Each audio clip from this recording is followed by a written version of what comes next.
នេះសិនជាមកចឹងអានឹងសិនជាចឹងអានេះគឺយើងបិទម៉ាស៊ីនជាចឹងមុនកាច់មុនយើងជន់ដេបញ្ឆេះឡានបាទមុនយើងផ្លត់ម៉ាស៊ីនឡាន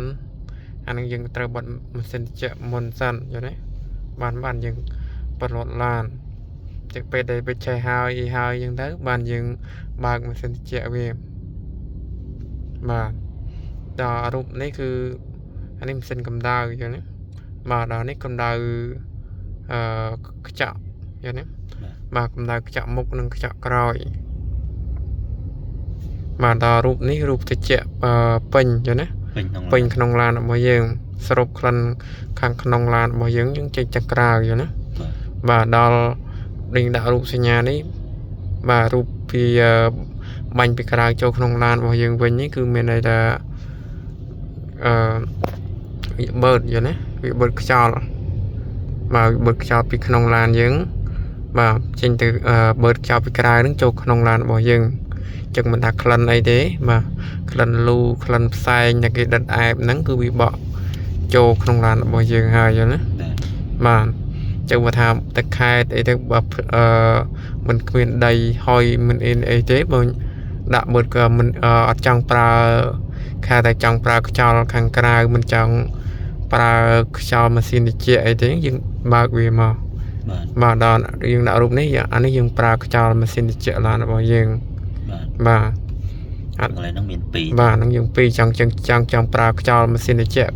ក៏បានយើងអត់ចង់ប្រើខ្យល់ម៉ាស៊ីនត្រជាក់ក៏បានដែរអត់ចង់ប្រើខ្យល់ម៉ាស៊ីនត្រជាក់យើងដាក់ជាមកអាហ្នឹងបើកខ្យល់ពីក្រៅចូលក្នុងយើងមិនបាច់អីទេមិនបាច់ទម្លាក់ខ្ចក់ឡានរបស់យើងចុះទេណាបាទយើងដាក់នេះមកនឹងវាបើកខ្យល់ពីក្រៅហ្នឹងចូលក្នុងឡានរបស់យើងហើយបាទតែគាត់បីអាចយើងសំចៃបាទសាំងរបស់យើងបានមួយចំនួនដែរណាអានេះយើងដល់នេះណាដាក់មក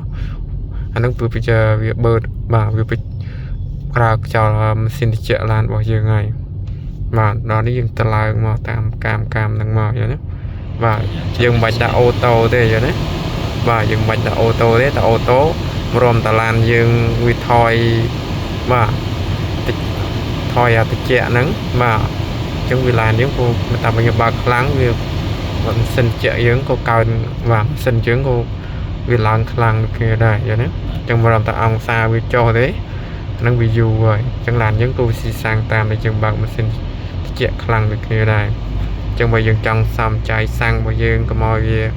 បាទឡានយើងកុំឲ្យស៊ីសាំងខ្លាំងទេយើងស្រែដៃក៏តាមកងតាក់បើកនេះមកអញ្ចឹងយើងមើលតាមរូបភាពរបស់យើងទៅណាបាទមើលរូបភាពមិននឹងចំណាំរូបភាពបាទព្រោះអីឡានវាមានរូបរាងវាខុសគ្នាណាខ្លះយើងប្រើថាចុចទៅខ្លះយើងប្រើដៃមូដៃបង្វិលបាទអញ្ចឹងបើយើងមើលទៅនេះទេយើងបង្វិលវាទៅបាទមើលតាមរូបភាពហ្នឹងទៅបាទអញ្ចឹងបាទចានេះយើងបិទម៉ាស៊ីនជាចុចបិទមកបាទដល់នេះផ្លត់ម៉ាស៊ីនឡានបាទ